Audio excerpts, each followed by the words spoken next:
The Dene follow the principle of 7 generations.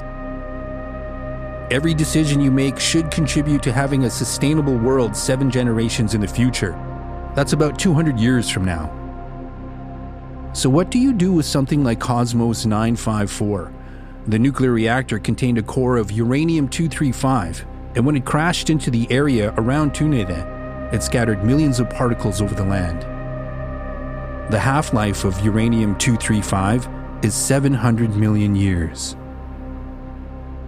This is a problem in the early weeks of the search. Strangers are passing through the communities picking up pieces of debris, but it's like they have nothing to say. They don't speak Denesuline, the local language which is known as Chippewan at the time. And even if they did, how do you translate the idea of something being on the land for 20 million generations? What I've heard about is that a lot of people are wondering what the hell is going on, especially the older people, because how the hell do you interpret such terms as nuclear reactors, uranium? They don't understand those terms at all. They've never. Mr. Speaker, there's no word in the Chippewan language for such things as satellite, radiation, fallout.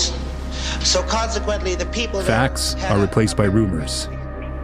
Your hair is going to start falling out, or your teeth are going to start dropping out, or stuff like that. The caribou were going to die.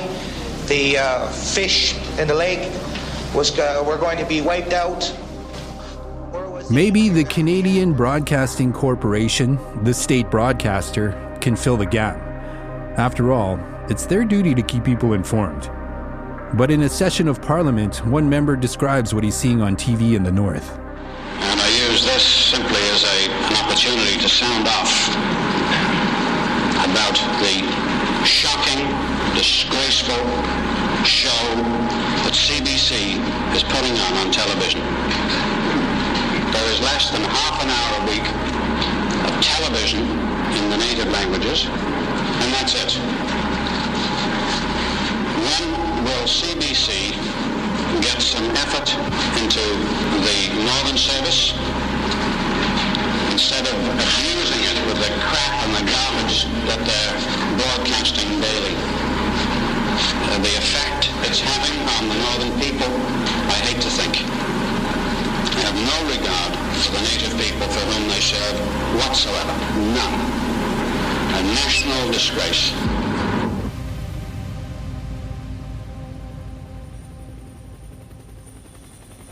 In a settlement on the Big Lake, an old lady throws a rock at a passing helicopter. And some weirdo telegrams the Prime Minister saying he's going on strike until the satellite gets cleaned up. Even the young Americans who found the first piece of Cosmos are pissed off about how they're being treated. Forget 7 generations, they've only been up here for a couple months. When we last saw them, John and Mike had been evacuated to Edmonton for testing, while Chris and the others were sent to Yellowknife. Chris remembers the anxiety of waiting to learn their fate. It was hard to relax into that because we were just really fidgety about the nature of our entire trip had been irrevocably altered. Finally, the military decides it's safe for them to return to their camp at Warden's Grove. But back at the cabin, there's a surprise waiting. Not to criticize the Canadian Armed Forces too much, but they drank the last of our whiskey. They'd shot some ptarmigan. And they tried to run the dogs, but screwed them up. I just said, this is our home. You know, somebody had been living in our home and kind of messing with it a little bit. And, of course, that was nothing compared to then what happened after they started constructing this Cosmos Lake site, you know.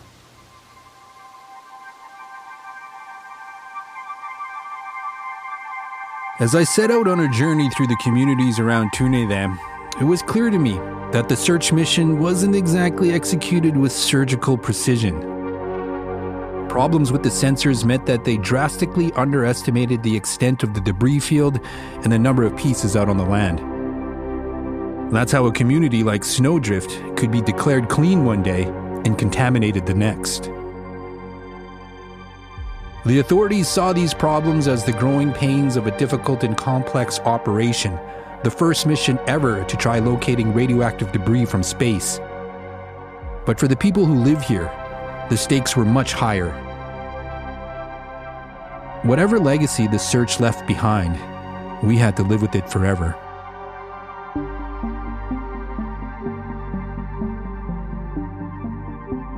I'm Dëneze Nakehk'o. From Imperative Entertainment in Vespucci, this is Operation Morning Light. Episode 4, at Cosmos Lake.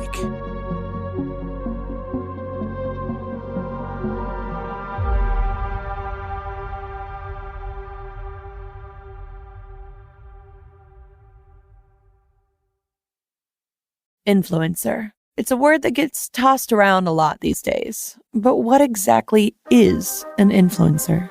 Well, there is a woman who went the distance, who went beyond the dazzle, who broke ground as the first true influencer by living a remarkable life. She had power, real power, and longevity, influencing generations. Her name, Elizabeth Taylor. I know she was loud. I know she was hysterically funny. I know she swore. But Elizabeth said how painfully shy she was. She went on perfume tours, and the places were mobbed just to see her. She was starting to try and take control of her life, but then tragedy and life kind of got in the way. I'm Katy Perry, and Elizabeth Taylor has fascinated, inspired, and influenced me as an artist, woman, and an advocate. This is the story of the original influencer. This is Elizabeth I. Influencer. It's a word that gets tossed around a lot these days.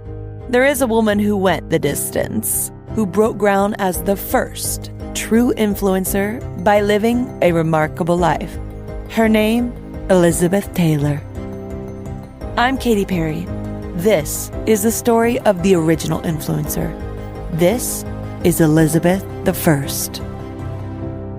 Elizabeth I, the podcast, wherever you listen.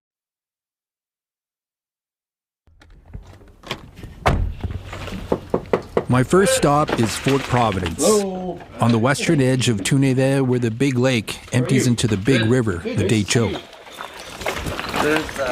I'm visiting the home of Danny We have some young dogs there, these ones here. He's a Métis man in his 70s, and he and his wife raise dog sled teams. So this fall, and by November, we'll know if there's any leaders in there or not. They have dozens of kennels behind their house. And if you don't like the sound of barking dogs, you probably shouldn't live anywhere near here. Well, you put 10 on the sled, and they'll run 22 miles an hour.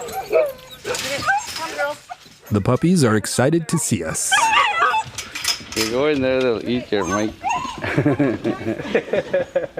working on this one. We take seats around Danny's dining room table. Some coffee or something? Oh, There are about 1,000 plaques on the wall, the racing trophies his dogs have won. But something else catches my eye. It's a small painting of two men in their dog sled teams, side by side, as if they're in a race. One of the teams is in color, and the other is in black and white. It's Danny and his dad, the man who taught him everything he knows about running dogs and living on the land. That was his dad's dog sled team back in 1955, and Danny still knows their names like they're old friends. Silver, Spot, Shorty, Blackie, Bounce, and Bum. As a kid, Danny wanted to be around his dad all the time, so he found a way to join him on a months-long trip out on the land, way before he was old enough to go. Anyways, I snuck into the sled and the blanket, covered myself up, laid down really still. That's how much I like going in the bush. At the time of Cosmos 954, Danny's a trapper just like his dad, making a living selling animal pelts to international auctions. In the late 70s, he earns $100,000 a year trapping lynx and wolverine and other fur-bearing creatures in the bush. Then, the furs make their way to the department stores of the South. Indulge that fantasy in Canadian lynx. Luxurious, affordably sumptuous. Surround yourself in the elegance of ranch mink. At Glazerman Furs. To a southerner wrapped in a new lynx coat, the place where it comes from probably looks like the surface of the moon. This is the bush in the wintertime, in the land around Denendeh. But if you look closer, the land is crisscrossed with trap lines, long routes where trappers snag their quarry. All winter long, trappers follow their lines, gathering pelts. For them, this is anything but barren land. It's a place of abundance, and its rhythms give order to the lives of trappers like Danny. I used to go out in September and I don't come home till Christmas time. And I just stay in the bushes, one trip out, and you just trap, and you get a sleigh load of fur, bring it in Christmas time. After Christmas, you'll move back out again until March. It's an extremely risky way of life. A lot of trappers go into debt for the supplies they need to stay out on the land for that long. They have to take their chances that the price of pelts will be strong when they return. But for Danny, the risks are worth it. Some of his most vivid memories are those moments of profound stillness you can only experience out on the land. It's just getting bright, and I was sitting outside, and it was just dead calm on the lake. It was just like glass of the water, and it's so peaceful. Nobody around for miles. It's just, that feeling, I guess, it keeps making you want to go back out,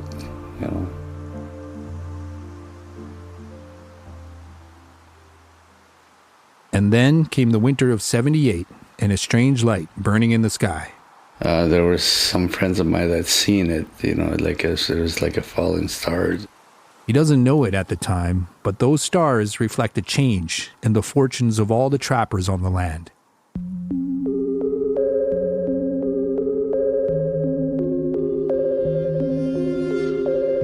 More than a week has passed since the young Americans found the antlers, and the piece is still stuck at the ice at Morton's Grove.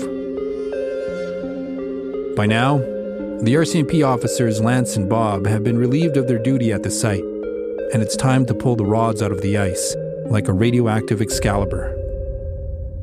The crew that will go up to examine this source will include 11 nuclear cleanup specialists and 6 scientists. One of the cleanup specialists was at the news conference in full gear. He looked like a character out of Star Wars, a sort of Darth Vader in a yellow snowmobile suit, complete with face mask. Once it arrives by Hercules aircraft in Yellowknife, we intend to get out into the area by a Chinook helicopter, and we'll recover the object, put it into the lead casing, and we expect... But there's no lead casing. When they reach the crater, the team dumps the antlers in a garbage can. Then they load it into the helicopter and climb inside. But the Chinook won't start. One of the engines is dead. By now it's totally dark, and all the Darth Vaders are freezing. Just a few days ago, the Americans in the group were in Las Vegas basking in the desert sun. Now, it's over 100 below, and half the team is described as being in a state of shock, almost comatose from the cold. There's no choice. They'll have to camp for the night. They move into the tent that officers Lance and Bob set up and serve hot chocolate to the frozen Americans. Help arrives in the morning.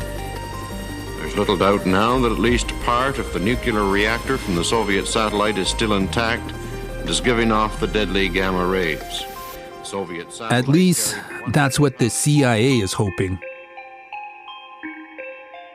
They're hoping the reactor's attached to the antlers, and that a secret of Soviet technology is waiting just beneath the ice. But when the team gets back from Warden's Grove, they're in for a disappointment. The antlers are emitting 15 roentgens per hour, still way over the limit of safety, but not enough to be part of the reactor.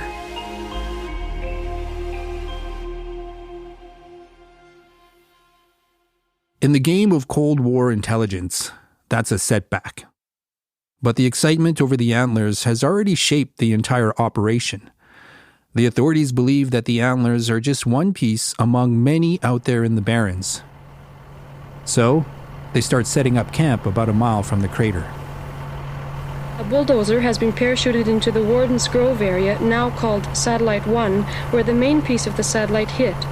An airstrip and a base camp are being built there so the military and atomic scientists won't have to keep commuting to the area from Yellowknife and Edmonton. The camp is close to where Chris and the other young Americans are staying. A little too close. You know, it sort of metastasized a little bit, started out small, but quickly got large, and, you know, they had the capacity for, you know, housing up to 200 people or something there. They brought in 2.5-ton mess trucks. They brought in satellite communication facilities, massive tents, of course, the heaters to keep everybody warm, portable showers. This base of operations is nestled in a patch of winter willows. They call it Cosmos Lake, and it opens in early February to the sound of military marches played from a tape recorder.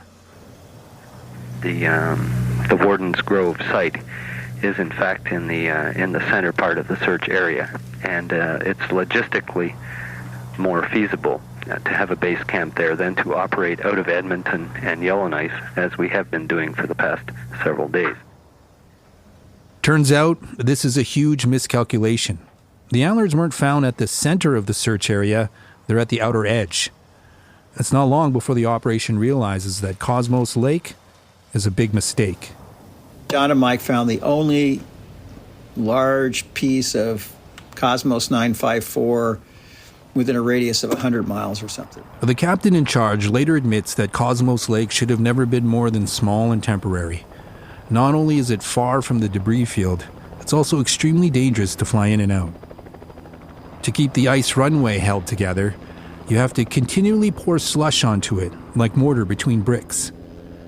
And at night on the tundra, pilots have no depth perception. Landing a helicopter means you have to ski across the surface in a cockpit, completely blind with snow. As the base at Cosmos grows, so do the operational costs. By this point, they sunk $2 million into it. That's more than $8 million today. The $2 million works out to $87,000 for every day the search has been going. It's been an expensive affair so far. Chris remembers taking the dog sled to visit Cosmos Lake. You know, I tried to stay away. You know, I just don't want to be part of this. And then morbid curiosity kind of, drew us down there. He finds a pretty dismal scene. Huge piles of bags of feces that would be marked. I remember case after empty case of Labatt's beer. A lot of the folks didn't want to be there, right? I mean, it was probably pretty tedious. They're looking for pieces of the satellite, but not finding any. And I remember saying to one guy who was, complaining about being bored, why don't you go for a moonlight walk? I mean, the moon, the full moon on the Barrens in the winter is one of the most stunning things I've ever experienced in my life. And then he went off on this rant about hating the cold and the snow and stuff like that.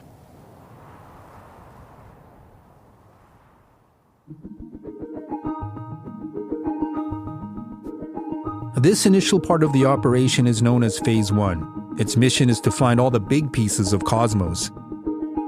As for the millions of particles somewhere on the land, they'll get to those later. Even though Cosmos Lake is a bit of a disaster, Phase 1 makes a lot of progress in the coming weeks. Canadian Forces helicopter from Yellowknife has detected 7 new hits, probably from the Soviet Cosmos satellite.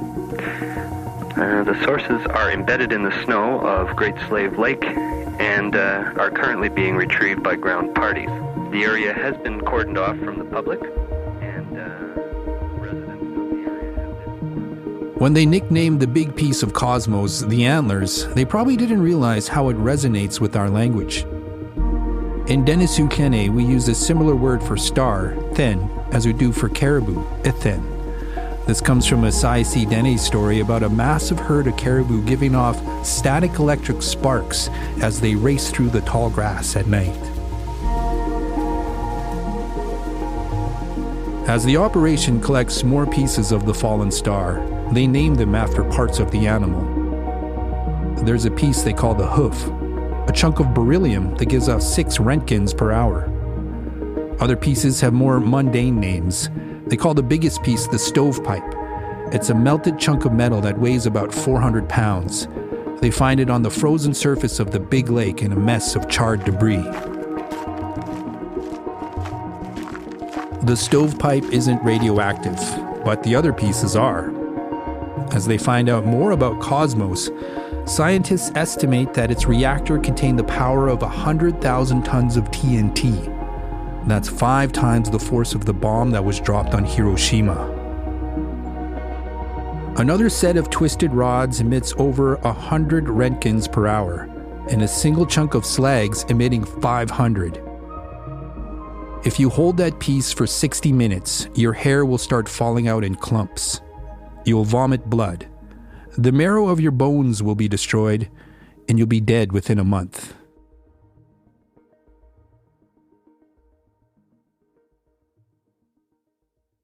The trapper Danny Bolio remembers seeing the men and women of Phase 1. By coincidence, he's in one of the settlements around Denendeh when they come through. On the roofs of the buildings and stuff, especially the school, they were up there picking up the particles from the satellite. And they asked people not to touch any objects, that they see. Mm-hmm. But the kids were looking for stuff, and some of the kids, is this one of them? They'll bring it to these guys with a white suit. They'll scan it and he threw it in the can. Parents never figured out this must be not very good stuff that people are picking them up or dressed like that, but nobody really seemed to care at that time.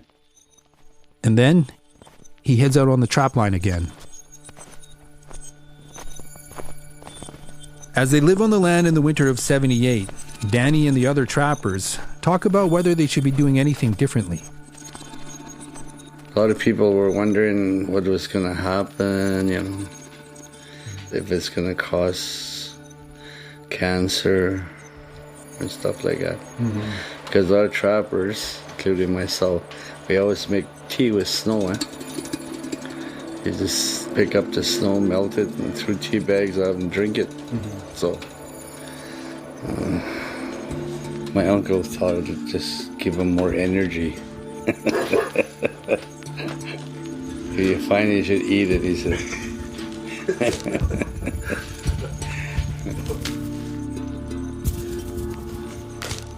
Little effort is made to communicate the dangers to the trappers. To put it politely, the cultural engagement is lacking. In an interview with the CBC, a member of the operation describes finding a trapper's camp near one of the radioactive areas. We found one of the camps, but because we had just enough fuel to get back, I had 5 minutes to quickly write a note. And I took a radiation monitor with me who, while I was placing the note inside his tent, I did not go in the tent, didn't feel it was proper, but I was able to spread apart the door, reach inside, put the note inside. And what did the note say? Basically, if you come across metal objects that look strange and you don't know what they are, they might be dangerous, so don't touch them.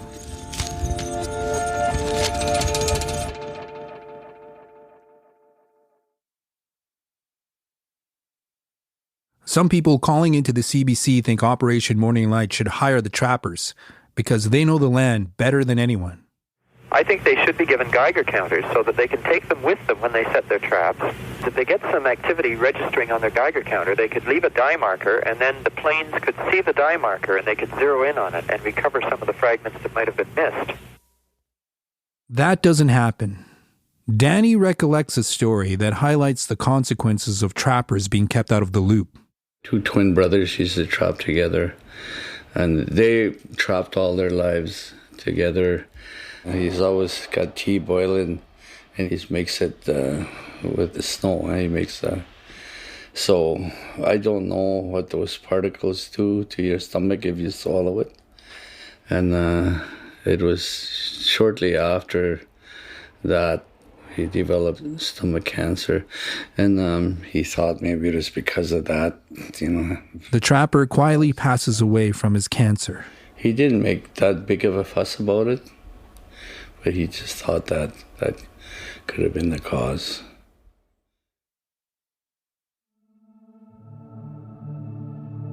What Danny and the others don't realize is that all of them are standing on the brink of a major change.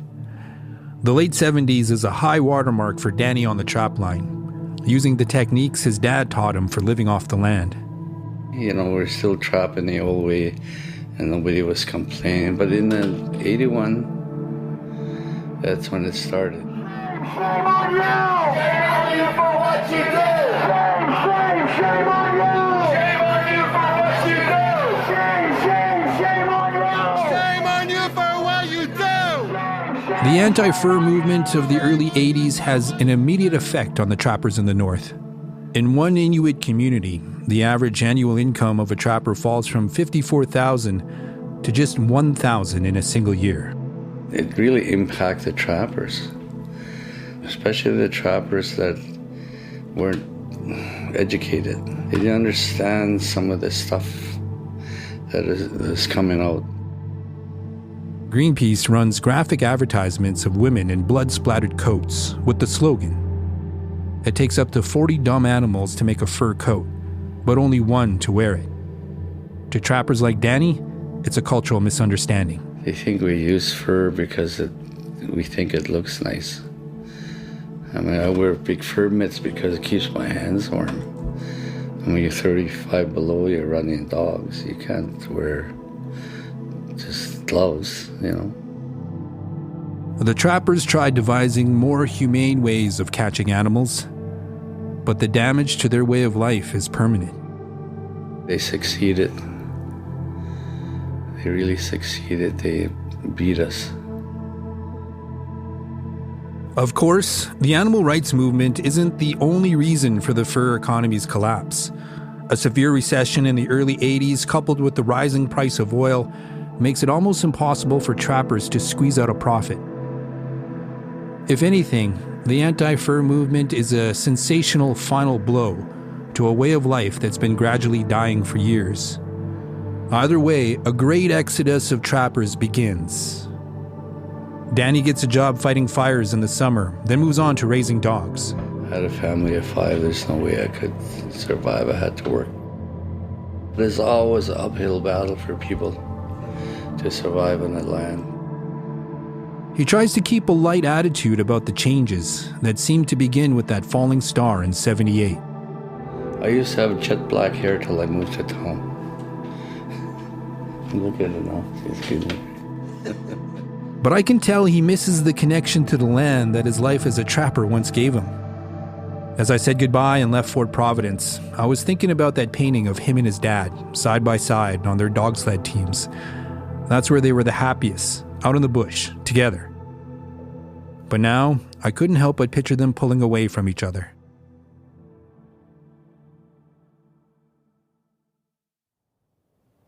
The military is operating under severe conditions. The temperature is in the area of 40 below zero. Couple that with strong winds, and working out of doors for any period becomes very difficult. Nothing comes easy for Phase 1 of the operation. It isn't easy in the air, in the whiteout conditions of the tundra, and with compasses almost useless up here, airplane missions accidentally drift hundreds of miles off course. And it isn't easy on the ground. Unaccustomed to snowshoes, one atomic scientist falls over and contaminates his clothes with the radiation of 3 beryllium rods. Life at Cosmos Lake is no different. On a night in early March, a fire breaks out, consuming 3 tents and most of the food for the camp. Not long after that, a 95-ton bulldozer goes through the ice and has to be airlifted by Chinook helicopter. For Chris Normant and the other young Americans, the whole operation seems like a theater of the absurd, emblematic of the technological disasters that sent them north in the first place. Back at the cabin, Chris writes in his journal, So what I have come to is realization that what we have here is another action directly attributable to them. By them, I am referring to the folks who have brought us Glen Canyon Dam, the Santa Barbara oil spills, the flammable Cuyahoga River, toxic waste dumps, and 1,000 other insanities. They have been around for some time, thousands of years really, mucking up the earth through their various misdeeds. But he struggles to find an outlet for his anger. Sometimes a guilty party is easy to spot, but other times the culprits are too amorphous, and the lines of responsibility seem to lead everywhere. This is the case with Cosmos. Obviously the work of them, but I'm not at all clear who they are. It's on a Sunday morning in early April that the last airplane takes off from Cosmos Lake. By now, the ice runway is showing the first signs of thaw. Phase 1 of the operation has come to an end. At Cosmos Lake, they leave behind huge amounts of garbage, spent fuel canisters, and empty beer bottles. Chris remembers that last day. We were sitting eating breakfast in the cabin, and we hear this whap, whap, whap, whap, whap, whap as a Kiowa helicopter comes down, I think. And the helicopter lands there, and this guy hops out, and he puts a box on the tundra, and the plane takes off. And we go out, what's that? Go out to the box. We open it up. There's like a dozen frozen blueberry pies. And I don't know, there was something about that. The way that last goodbye with the frozen blueberry pies, I don't know, for me, it just encapsulated the kind of absurdity of this entire experience. As they leave the tundra behind, the Canadian and American personnel congratulate themselves on a job well done. Under the most difficult conditions, with erratic equipment and basically no experience, they've managed to locate hundreds of pieces of radioactive debris. Their commanding officer calls Phase 1 an unmitigated success. But what about the millions of particles they know are still out there? We owe it to mankind, we owe it to the inhabitants of the immediate area, we owe it to ourselves to ensure that we do everything we can to discover all the pieces. Things never came easy at Cosmos Lake, but the hardest work is just beginning.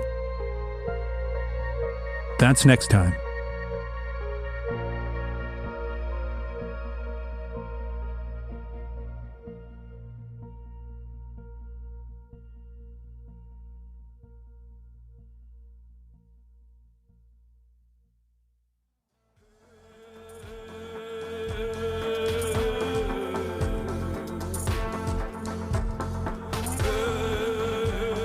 Operation Morning Light is a production of Imperative Entertainment in Vespucci and is hosted by me, Dëneze Nakehk'o. I wrote it with Michael LaPointe.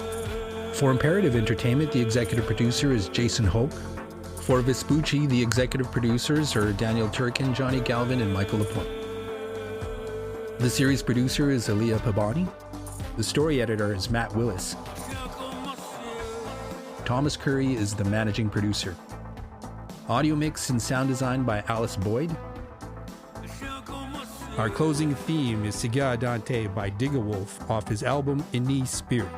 And this episode was recorded at his studio, Knockout Productions.